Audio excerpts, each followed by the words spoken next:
So I just wanted to kind of give everybody a little update on my COVID-19 experience. And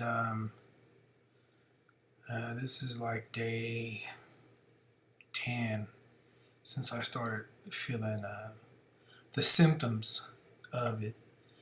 They started on my the symptoms. I think it was Monday, July 6th. That's when I started feeling it. I started feeling really fatigued and like body aches, and it progressively got worse all last week. And and I never had a fever. Um, I I was sweating for like no reason. Like, and I mean when I say sweat, I mean like I was sweating like I was in the gym working out. Like it was just like pouring down, like just out of nowhere. I'm just sitting there watching TV. Um, it was really strange. Nausea. I would feel like I had to throw up, but I didn't have to throw up. Um, I couldn't really get comfortable. I really couldn't rest. And towards the end of last week, by day 5, I started to notice a little shortness in my breath, a little more tightness in my chest, and that started to scare me. And so I started also monitoring my weight because I have valley fever right now. And I was like, is my valley fever kicking in? I just wasn't sure. I lost, a couple of pounds, but nothing. And I was still able to eat. Um, but this COVID-19, um, hey, you hear that it's about, oh, it's like the flu. Nah, this isn't like the flu. This is something different. It's something completely different. It has some characteristics with the flu, but it's not the flu. No, it's definitely not the flu. I was a little bit more proactive with my own medication, um, in my breathing treatments, simply because 2 years ago, I went through my valley fever struggles, and so,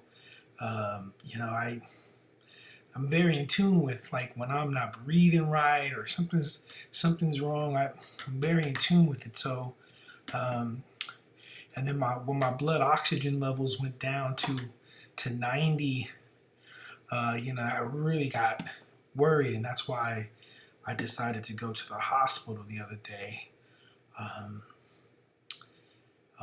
just better safe than sorry. Um, my wife and I traced this back to where we think we got it from, and ended up being, family member, someone who was close to us. And there's just no telling um, who has this, who can give it to you, and everyone's symptoms are so all over the board. I already knew I was at high risk just because of my valley fever. And although I do feel better today, I feel a lot better, I still don't trust what I'm feeling. So I'm still monitoring everything that's going on with me. Okay, I'm acting just as if though it's still just bothering me the same as the first day. Um, so um, you know, I can't tell you what to believe, how to believe. All I can say is, um, from my experience that I've experienced and my wife has experienced these last couple weeks, my daughter, it's definitely real, and I don't know how it affects everybody. This has been my experience. I'm I'm just grateful because I've heard of people who, who are in far better shape than I am, and I'm not in shape.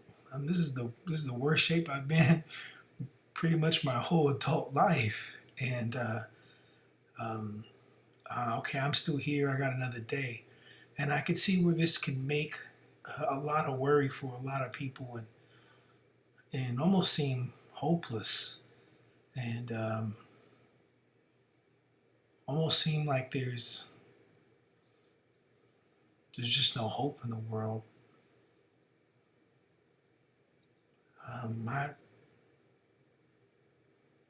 I feel you because it's how I felt.